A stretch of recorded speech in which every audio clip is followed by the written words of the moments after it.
What's up and welcome back. I'm John Stark from MacTheMovieGuy.com, and this is Airport. This is currently available on Netflix. It has audio description by Ayuda, narrated by Stephen Hughes. This is a classic film that stars Burt Lancaster, Dean Martin, Helen Hayes, George Kennedy. It's got a long cast for its time, a 1970s cast.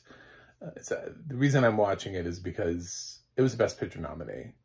Shocking, I know, but it's also part of that sort of beginning group of big budget action type films, or at least so I've always heard that this was sort of in that group of, you know, there's Airport, Towering Inferno, Poseidon Adventure, things that came out sort of around that time that felt like the beginning of those summer blockbuster type films. This is, I think I was led astray. It's directed by George Seaton, who's got Miracle on 34th Street on his resume, as well as like Mutiny on the Bounty. So he's got a bunch of films, but this is on Netflix. It has audio description, and I also really wanted to support the idea of classic films getting audio description. I've only really heard Ayuda being used recently. I don't know that they've been around forever. This audio description sounds like it's been around longer than that, but if they're a newer company and somebody is going back through and putting audio description on older films, I support that, because there are a lot of classic films that should have audio description. And arguably, even though I'm not a fan of this, it is a Best Picture nominee and it did win an Oscar. So it has earned its place in film history, and people should be able to explore it on Netflix or wherever, you know, whatever streaming service is on. It should have audio description. And at least it has quality audio description instead of having AI TTS audio description, which is what so many companies are going to nowadays with regards to catalog titles. A 1970 film like Airport on, I'll just say Amazon, would have likely gotten TTS, and it would not have sounded very good. But I thought Stephen Hughes had a very interesting quality to his voice that made me sound like we were about to uncover an unsolved mystery. Little Robert Stack in there. I'll just give him that quality. It's a little bit, you know, true crime, murder mystery type stuff was the vibe I was getting out of him. Maybe not the best Airport, but also his voice sounded a little bit older, so it matched better with the 1970s style of talking that the cast does. There's a certain way, like, we can't mimic that nowadays. I know that we try. I've seen people try to mimic, like they sound like they're from a certain time period in terms of acting. I don't know what it is about their voices or how they're recorded or anything like that, but there just is a certain way that people talk that we just don't talk anymore. And so it's a throwback to watch this. But what are the positives of Airport? What is Airport about? Does anybody know? It's about an airport. Shocking, I know. It's about an airport in Alaska. There's some snow on the ground. It's way less action than you would think. If you've ever been like me and then seen like an interesting, sort of rather thrilling, suspenseful looking trailer to Airport, it's not. It's way more of a, I don't even know what this is. It seems to like switch genres like like all the way through, but it doesn't do it very well. It's very like lighthearted at times, kind of like flirtatious with its genre. And then like later on, they're like, by the way, we have a bomber. Oh shit. So it has a hard time balancing the various genres that it wants to tackle. This is something that even like film I'll use the term film Twitter. People know what I'm talking about when I say that. The film Twitter has had a hard time keeping up with. It has a 42 Metacritic score. So even the current critics of the day are not giving this movie a lot of praise. For, you know, a lot of times we look back in the day and we go, oh, well, for its time. For its time. They're not really even doing that here. I don't know why this won Best Supporting Actress. I'm guessing it's a slow year. There's nothing here. There's really, this feels like, I'll tell you what I was thinking when I was watching this film. I was thinking that, like, you know how people complain that, like, Avatar's plot is rather simple and it's just sort of like a visual thing. It's like a visual extravaganza. I kind of think, like, in 50 years, I wonder, are the people going to be looking at Avatar the way, like, we're looking at Airport? Like, are we going to look back on it? Or are we going to have evolved so much where people are going to look back on Avatar and be like, how did I get a Best Picture nomination? It kind of feels a little bit like that. Like, you know, like, were they really excited about it at the time? And this was, like, their big action film of the year. And they were like, oh, it's a big blockbuster. We've never had one of these before. We must nominate it as much as possible. It has several Oscar nominations. So it's just weird that it has a win for Best Supporting Actress. So, just a win that I would not have given it. Not that the cast is bad, but there's nothing here that's memorable about any of these characters, any of these roles. They all have their own different thing going on. There's the guy that runs the airport. He's got sort of it's also like the woman that also sort of runs the airport in like a similar position, so that way the two of them can have this weird sort of like flirtatious thing, but not really flirtatious because he's married, even though he hangs up on his wife, and his wife is like super like pissy. I'm gonna say she's pissy at the beginning because like they're in the middle of like a snowstorm and there's like a plane that like, we open with like a plane that like kind of got off the runway a little bit, and they're having to try to dig it out of the snow and out of the thing, so it's blocking a runway. And he's like the manager of the airport, and so he's been called to work, and he's not going to make it home for dinner. And his wife's like, "But you promised." It's like, I have an airplane that's not on the runway. I'm gonna be late, okay? I feel like there's some things that when you say it, you know, that like people should just be like, oh, I didn't know, I'm sorry. Oh, there's an actual thing happening. Oh, you're not just putting work, okay, there's a plane that's blocking the runway. Got it. Okay. Well, after that, come home then, but you better come home. You know, like, let's switch up the conversation, because I lost like I cared so much less about her, like about the marriage and the wife and everything like that immediately when she was like, ah, it's always something. It's like, you're the one that married a manager of an airport. Like there's a plane not on the runway. I don't know. What do you think is going to happen? Anyway, so we start off with that little gem, and we just sort of move forward. There's a lot of focus. This movie puts a lot of focus. There's a character, there's an old lady that got on a plane who sneaks onto planes. She's just like a nice little old lady type character. And she just sneaks on, and we spend a lot of time with that. There's so much time invested in this character of her like sneaking in and then like running after her and like being like, oh, well, we have to make sure that she, you know, she gets back, that we send her back. And it's like, but you're giving her another free flight. Like, why? And none of this made sense to me. I was like, if somebody's a stowaway, wouldn't you arrest them there? Why would you send them back? You know, like, why? God, it's just, the whole thing is just, it's sort of maddening. Dean Martin shows up as a pilot. Probably because he was just bored.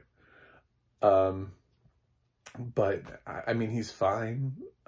I've never had deep thoughts about like Dean Martin as an actor, but he's fine here.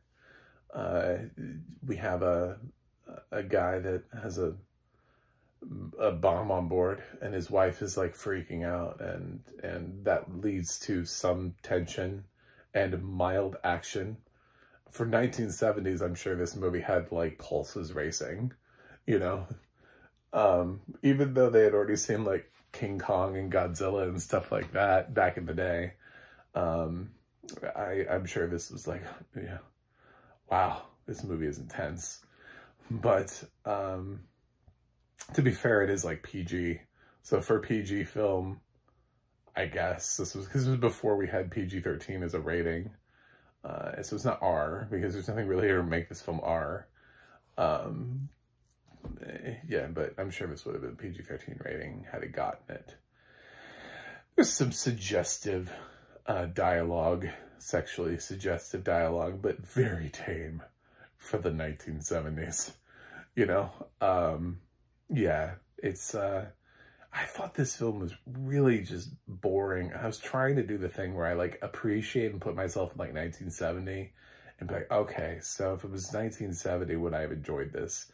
I'm like, I can't imagine enjoying something like this nowadays. It feels like if someone who doesn't direct blockbusters tried to direct a blockbuster, like Jane Campion.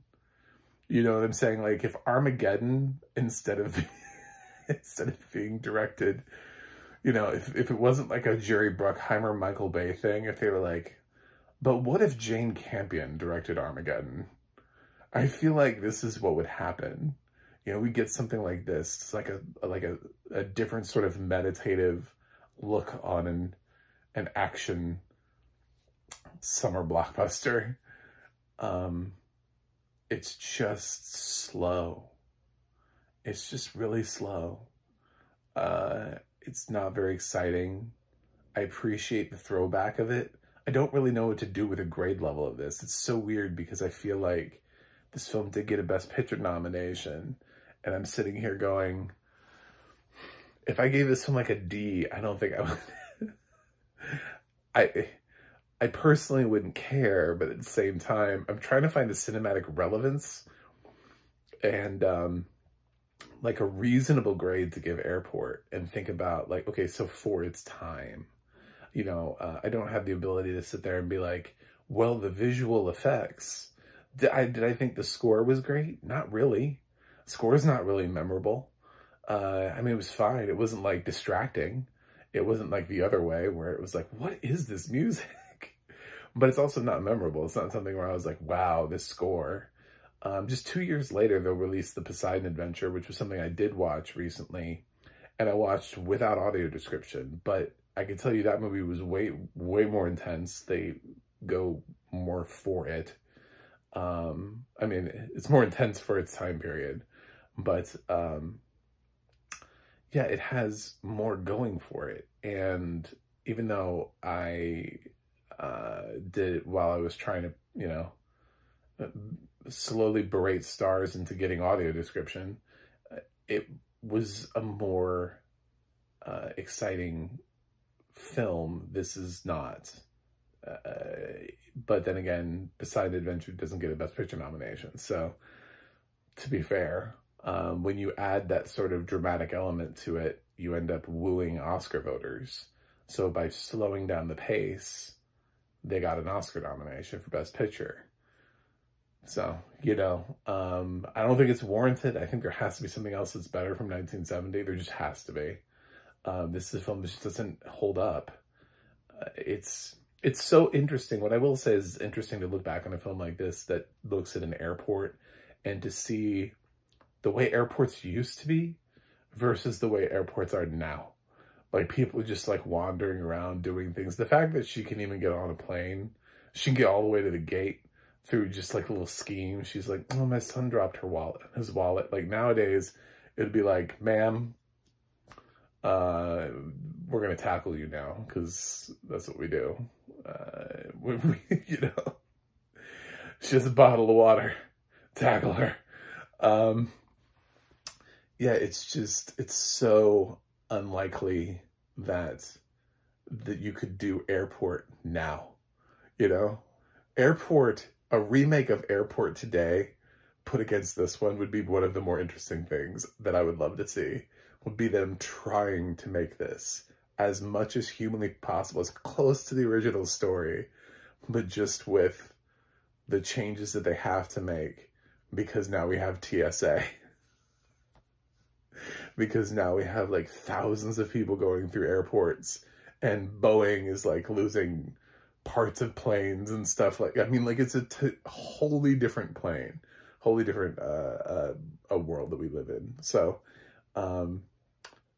if you enjoy a trip down memory lane, Airport might be the film for you. So but it also might be incredibly dull and boring. It's a little bit long, feels long. It's not unreasonably long in terms of runtime. I didn't watch a 3-hour movie. So, but pacing-wise, it takes a while to get to what it considers to be its action part, because it spends so much time with this stowaway character and her plot, and like them trying to like find her and make sure she gets on the plane, the right plane, to send her back to where she came from, and then she's like sneaking over to the other. I was like, does this go anywhere? I hope this really mattered. It doesn't really matter. At the end of the day, it doesn't matter as much as you think. But yeah, so this is, interestingly enough, this movie won Best Supporting Actress, and she didn't show up. She wasn't even at the Oscars to accept the award. So yeah, she probably was like, why was I nominated for Airport? Decided, nah. So yeah, it's, there's not much I can do here with the grade. Audio description wise, I always felt like there was stuff that was missing. Only because like when things do get more intense, it does always feel like there has to be more than that. But I'm not gonna say I didn't understand the film. I just kind of questioned whether or not I got everything. It left me wondering. It didn't leave me with like an understanding of, oh yeah, you gave me everything. This feels like, you know, the most effusively written script. It wasn't written by Stephen Hughes. It was written by somebody else. I just didn't catch the name of the writer. And it just, yeah, it felt like, is this it? But it was enough to get through. So I'm not going to give it an award or a standing ovation, but I made it through the film, and it gets points because it's a 1970 film with human audio description. So props. Again, that's why I'm here. It's why we're supporting this, why I'm doing this review. This is my first time watching this Best Picture nominee, so I don't feel that much shame in it. It was made way before I was born. So apparently there are multiple sequels to this. I can't see myself watching them. There's like Airport 1975, Airport 1977, and then something called The Concorde, according to IMDb, because it does that, like, the next in the series thing. I'm like, anyway, but I'll at least watch the main one here and do a review of it. So I think I'm just going to go in the middle here and just throw it down the middle of the road and say that there has to be enough here from back in the day. That nostalgic vibe for people that'll work, that'll keep this film afloat and in the air, but also at the same time, I'm not deeply invested or involved, and I never want to see this again. So I'm going to give Airport a C.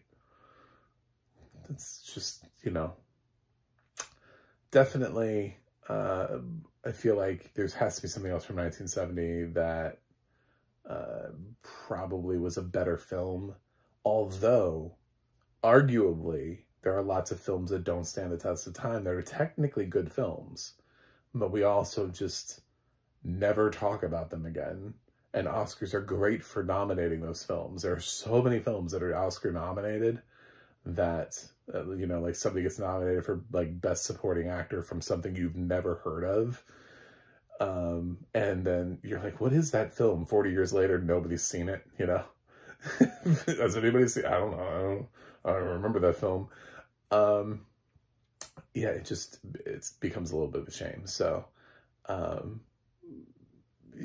least this is a film people have heard of. So, anyway, thanks for watching. Thanks for subscribing. And I will see you guys on the other side.